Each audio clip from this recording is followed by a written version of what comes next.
Hi மக்களே, welcome to Salan's cooking and baking. இன்றைக்கி பார்த்தீங்கன்னா கீரை கடைசல் எப்படி செய்கிறது பார்க்க போகிறோம். இது வந்து சிறுகீரை ஒரு கட்டு க்ளீன் பண்ணி கழுவி வச்சுருக்கு. அதுக்கு அரை கப்பு பாசிப்பருப்பு, அப்புறம் ஒரு 4 பல் பூண்டு, அப்புறம் 3 பச்சை மிளகாய், இந்த அளவு புளி வேணும் புளிப்பு தன்மைக்காக, ஒரு வெங்காயம், 3 தக்காளி, சின்னதாக இருக்கிறதுனால 3 தக்காளி எடுத்துக்கிறேன்.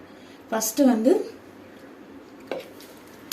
இந்த பருப்பு பார்த்தீங்கன்னா, இந்த பாசி பருப்பை பொறுத்தளவில் கடையிலேருந்து வாங்கினோன்னு லைட்டாக ஒரு ரோஸ்ட் பண்ணி ஆற வச்சு பாட்டிலில் போட்டு வைப்பேன். பார்த்தா உங்களுக்கு தெரியும், லைட் ப்ரௌன் கலர் இருக்கும். ஸோ ஃபஸ்ட்டு இதை வாஷ் பண்ணிக்கலாம். பருப்பு கழுவியாச்சு. இப்போது இந்த கீரையை சேர்த்துக்கலாம்.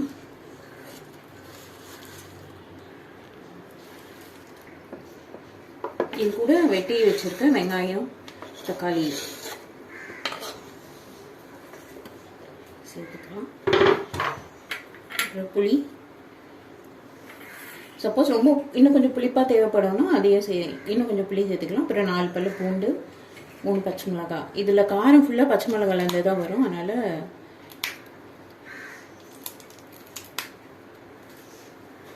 இது உப்பு, இதுக்கு தேவையான அளவு உப்பு ஒரு 3/4 டேபிள் ஸ்பூன் போட்டுருக்கேன்.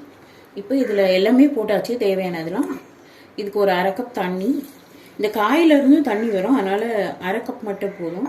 நிறைய தண்ணி இருந்ததுன்னா கீரை கடைய முடியாது. இவ்வளோதான். மூடி விசில் போட்டு ஒரு 3 விசில் விடணும். 3 விசில் வந்த பிறகு பார்க்கலாம்.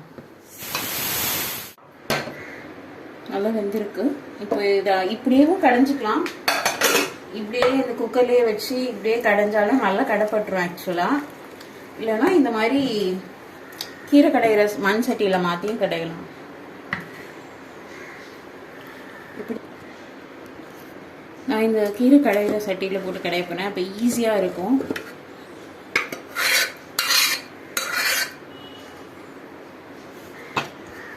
நல்லா கடைஞ்சாச்சு பாருங்க.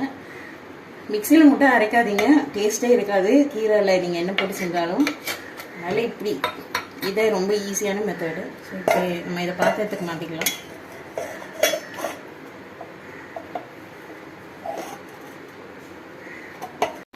இது தாளிச்சிடலாம். இதில் ஒரு 1.5 ஸ்பூனு கடலெண்ணெய் ஊற்றிருக்கேன். இதுக்கு கடுகு,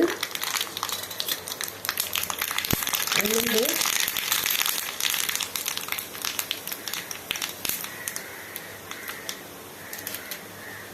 கருவேப்பிலை, அப்புறம் ஒரு காஞ்ச மிளகாய்.